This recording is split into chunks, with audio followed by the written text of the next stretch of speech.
السلام دوستوں، یہ کیس ہے کہ professor of the university, in professor کے خلاف کسی نے کوئی کمپلینٹ فائل کی وائس چانسلر کے پاس۔ اب جو پروسیجر ہوتا ہے یونیورسٹی کا، یونیورسٹی کی ایک سنڈیکیٹ باڈی ہوتی ہے۔ سنڈیکیٹ میں ممبرس ہوتے ہیں جو کہ ایک پوری ایک باڈی ہے، فورم ہے جہاں پہ یہ سارے ڈیسیشن دیے جاتے ہیں۔ کسی کے خلاف کوئی کمپلینٹ آتی ہے تو سنڈیکیٹ بیٹھتی ہے، اس پہ سارا وہ اس کے فیکٹس کنسیڈر کرنے کے بعد ایک آرڈر پاس ہوتا ہے۔ اس کیس میں ایسا بالکل نہیں ہوا۔ وائس چانسلر کے پاس جیسے کمپلینٹ گئی، کمپلینٹ پہ انہوں نے تھوڑی سی انکوائری کی اور خود سے ہی ان کو ریموو کر دیا۔ The professor was removed from the service. تو vice chancellor of the university in accordance with law یہ کام نہیں کیا تھا۔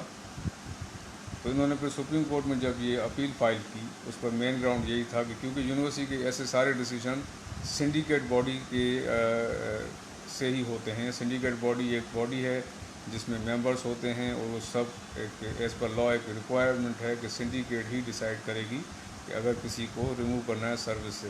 تو وائس چانسلر کے پاس ایسی کوئی پاور نہیں ہے کہ وہ ڈائریکٹلی خود سے ہی کسی کو ڈسمس کر دیں، ریموو کر دیں سروس سے۔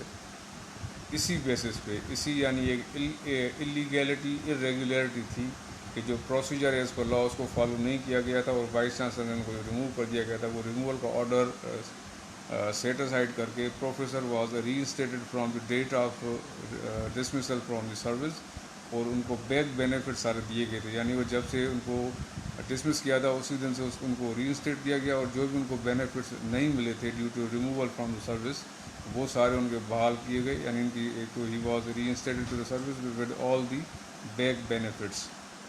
اس میں امپورٹنٹ پوائنٹ سمجھنے کا اس میں ہے کہ یونیورسٹی کے اندر جو سنڈیکیٹ باڈی ہوتی ہے وہ میجر ڈیسیجن سارے اسی سنڈیکیٹ کے انڈر میں سے ہوتے ہیں۔ کوئی بھی یونیورسٹی کا ہائر اتھارٹی، ہائی امپلائی جیسے وائس چانسلر ہے، رجسٹرار ہے، وہ خود سے کوئی ایسا فیصلہ نہیں کر سکتے۔